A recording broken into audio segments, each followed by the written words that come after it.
अस्सलाम वालेकुम रहमतुल्लाहि व बरकातुहू। हमारा आज का टॉपिक है बॉन्डेड सीक्वेंस। ठीक है, सीक्वेंस के बारे में हमने पढ़ लिया, सीक्वेंस क्या होती है। फिर उसके अलावा हमने सीक्वेंस की टाइप पढ़ी है कि किस तरह एक सीक्वेंस दूसरे सीक्वेंस से डिफरेंट होती है। हार्मोनिक सीक्वेंस, अर्थमेटिक सीक्वेंस और ज्योमेट्रिक सीक्वेंस हमने पढ़ी है। आज हमारा जो टॉपिक है बॉन्डेड सीक्वेंस है। बॉन्डेड सीक्वेंस के नाम से हमें पता चल रहा है कि इसमें कोई बॉन्ड होगी, यानी कि बाउंड्रीज होंगी। ठीक है, बॉन्डेड से हम क्या ले लेते हैं कि वो किसी जो सीक्वेंस होगी ना हमारी, वो दो नंबर्स के दरमियान क्या होगी, बॉन्ड होगी। ना उससे बड़ी हो सकती है, ना उससे छोटी हो सकती है। ठीक है, तो ऐसी सीक्वेंस जिसमें बाउंड्रीज हों, यानी कि एक सबसे छोटी बाउंड्री हो, इससे छोटा नंबर नहीं आ सकता और इससे बड़ा नंबर नहीं आ सकता, तो ऐसी सीक्वेंस हमारे पास क्या होती है, बॉन्डेड सीक्वेंस होती है। और एक बॉन्डेड सीक्वेंस की हम दूसरी को अगर सिंपल डेफिनेशन लें, हमने फर्स्ट टॉपिक में सीक्वेंस वाले टॉपिक में डोमेन एंड रेंज पढ़ा था कि सीक्वेंस की डोमेन भी होती है, सीक्वेंस की रेंज भी होती है, क्योंकि सीक्वेंस हमारे पास क्या होता है, एक फंक्शन होता है। ठीक है, तो जब सीक्वेंस हमारे पास एक फंक्शन है तो उसमें क्या होगी, डोमेन भी होगी, रेंज भी होगी। तो ऐसी सीक्वेंस जिसकी रेंज लिमिटेड हो, फाइनाइट हो, बाउंडेड हो। ठीक है, ऐसी सीक्वेंस जिसकी रेंज क्या होगी, फाइनाइट होगी, लिमिटेड होगी, तो ऐसी सीक्वेंस को हम क्या कहेंगे, बॉन्डेड सीक्वेंस कहेंगे। ठीक है, हम बॉन्डेड सीक्वेंस की डेफिनेशन देखते हैं।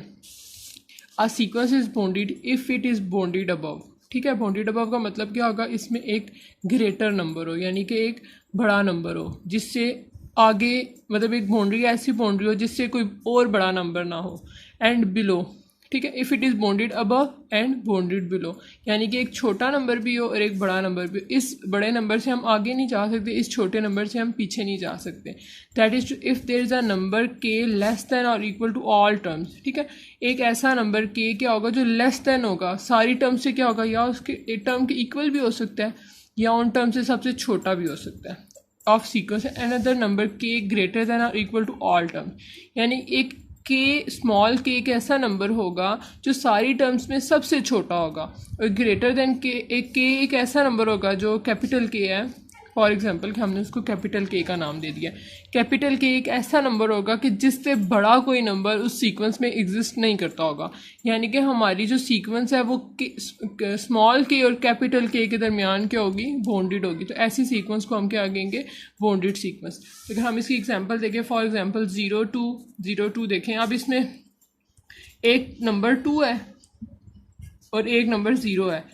ये हमारे पास 2 क्या है, कैपिटल के है, और ये वाला 0 जो है स्मॉल के है। हमारी सीक्वेंस कहाँ पे बाउंड है, 0 और 2 के दरमियान। ना 0 से छोटा नंबर माइनस में जा रहा है, ना 2 से कोई बड़ा नंबर हमारे पास क्या आ रहा है, 2 से कोई बड़ा नंबर हमारे पास सीक्वेंस में एग्जिस्ट कर रहा है। और इसकी रेंज हमारे पास क्या बन रही है, 0 और 2। देखें इसकी रेंज क्या है, लिमिटेड है, फाइनाइट है, तो ये सीक्वेंस क्या आ जाएगी, बाउंडेड आ जाएगी। इसकी रेंज हमारे पास क्या बनती है,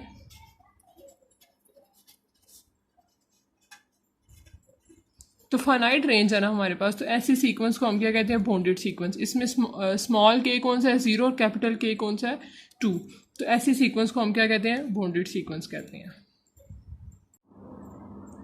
अब हम यहाँ से एक बॉन्डेड सीक्वेंस की एग्जांपल देख लेते हैं।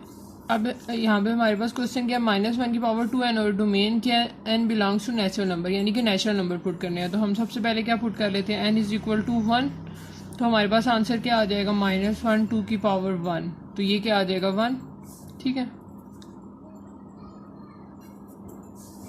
अब P2 डालते हैं, n की जगह क्या पुट करेंगे, 2 मल्टीप्लाई बाय 2, आंसर क्या आएगा, फिर +1। फिर ये देखें, ये जो 2n है ना, ये हर नंबर को इवन नंबर बना देगा। जो हमारे पास ऑड नंबर्स आएंगे वो भी क्या बन जाएंगे, इवन नंबर बन जाएंगे। और जो हमारे पास क्या आएंगे, इवन नंबर होंगे, वो तो इवन ही रहेंगे। तो इसकी रेंज हमारे पास क्या आएगी, 1। ठीक है, तो इसका मतलब है ये बॉन्डेड सीक्वेंस है। इसी तरह ये इसकी रेंज 1 आ जाएगी, तो इसका मतलब है ये बॉन्डेड सीक्वेंस है। और अगर हम इसको सीक्वेंस को लिखें Pn इज इक्वल टू, तो ये क्या आ रही है, 1 1 1। ये 1, इसका जो स्मॉल के है वो भी 1 है और कैपिटल के क्या है वो भी 1 है, तो ये बॉन्डेड सीक्वेंस है। ये 1, इसका बॉन्डेड अबव भी 1 है, बॉन्डेड बिलो भी 1 है।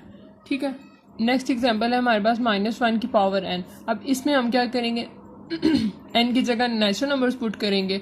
जब हम इसमें इवन नंबर्स पुट करेंगे तो हमारे पास आंसर क्या आएगा, 1। जब भी इवन नंबर पुट करेंगे, n is equal to even number होगा, तो पी एन की वैल्यू क्या आएगी हमारे पास 1, और जब ऑड नंबर होगा तो पी एन की वैल्यू क्या आएगी -1 when an is odd number. ठीक है, तो ये हमारे पास क्या आ जाएगी -1, तो इसकी रेंज हमारे पास क्या आ जाएगी 1 और -1। तो इसका क्या मतलब हुआ कि हमारे पास ये सीक्वेंस क्या है, बॉन्डेड सीक्वेंस है।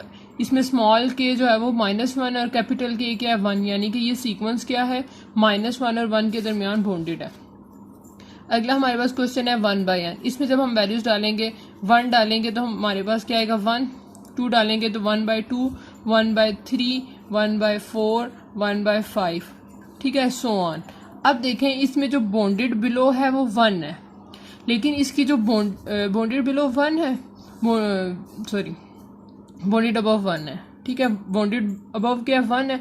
अब इसमें वैल्यूज पुट करते जाएं जब आप इन्फिनिटी पुट करेंगे तो आंसर हमारे पास क्या बन जाएगा 0 आ जाएगा ना। तो इसका मतलब है कि इसकी बॉन्डेड बिलो जो हमारे पास वैल्यू आ जाएगी वो 0 आएगी, यानी कि हमारी ये वाली सीक्वेंस जो है 1 और 0 के दरमियान क्या हो जाएगी, बॉन्डेड हो जाएगी। इसकी बॉन्डेड बिलो क्या है 1, बॉन्डेड अबव 1 है, और इसमें जब वैल्यूज पुट करते जाएंगे जब हम इन्फिनिटी तक पहुंचेंगे 1 और इन्फिनिटी डालेंगे आंसर क्या आ जाएगा 0।